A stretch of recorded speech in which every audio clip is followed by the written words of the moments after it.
Good morning.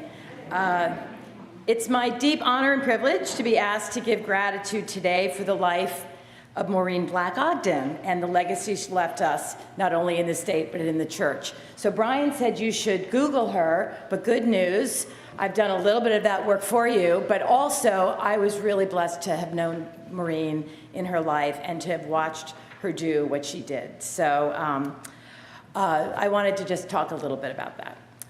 Maureen and her husband, Bob, who was a longtime usher and is honored with a plaque in our vestibule, were members of this church for more than 50 years, and they raised their family here. Maureen grew up in Short Hills. She attended Kent Place School and Smith College. She began her career as one of the state's most impactful conservationists as a volunteer at the Cora Hartshorn Arboretum. And she was also active in the Short Hills Garden Club.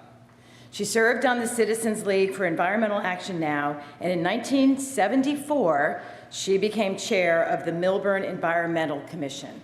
That led to her becoming elected to the Township Committee, and she served as Millburn's first woman mayor, a trailblazer, as we have in the program. She went on to the New Jersey State Assembly in 1982, and she served for 14 years until 1996. In the State Assembly, she headed the Environmental Committee and led the charge on many environmental policy initiatives. She was also a supporter, I have to add this, of the arts, and she was instrumental in getting the New Jersey Performing Arts Center in Newark built.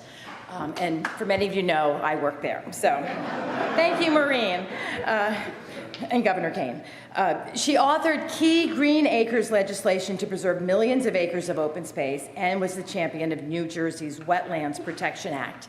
Governor Kane told the story of getting the wetlands bill passed at her funeral here at Christ Church. And I think he said Maureen was an unstoppable force, but also a persistent one. So this story will give you an example of Maureen in action. Governor Kane said the bill had passed the State House, but getting it through the Senate was a different story. So he said Maureen worked on 41 different versions of the bill, working on both sides of the aisle to try to get the votes she needed and to get the bill passed. The governor decided to use his emergency powers to declare that all development in the wetlands would be paused until they could come to an agreement. And so the bill finally passed. And at the signing ceremony for the bill, the governor said, Maureen came up to him and said, "I would have gotten it through even without you." She served as the first chair, I am going to do a couple of bullets, first chair of the Garden State Preservation Trust, a member of the New Jersey Conservation Foundation, commissioner of the Palisades Interstate Park Commission, a member of the Legacy Council of the New Jersey Highlands Coalition, and chair of the Conservation Committee of the New Jersey Garden Clubs. Maureen has left a lasting legacy in the state, but we are so grateful that she has also left a lasting legacy at our church through an extraordinary bequest of $500,000. This is among the largest bequests that Christ Church has received. Her gift will be used to support some of our creation care, stewardship, and ground stewardship, but the great majority of it, based on our bylaws and our policies, will be added to our endowment to provide a foundation for the future that will ensure that Maureen can continue to have an impact in areas that were important to her in her lifetime. So our church is blessed to have had a long line of parishioners who have sustained our church, beginning with Stuart Hartshorn. You can see their names on our walls and our windows.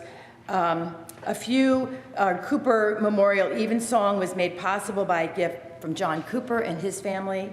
Carl Clemmy left a very generous gift in his will a few years ago.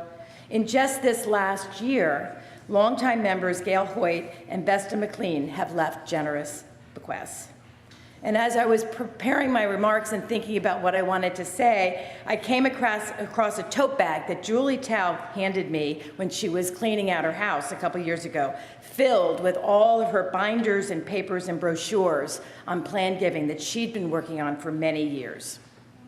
We give thanks for all of these extraordinary gifts and all of these extraordinary people.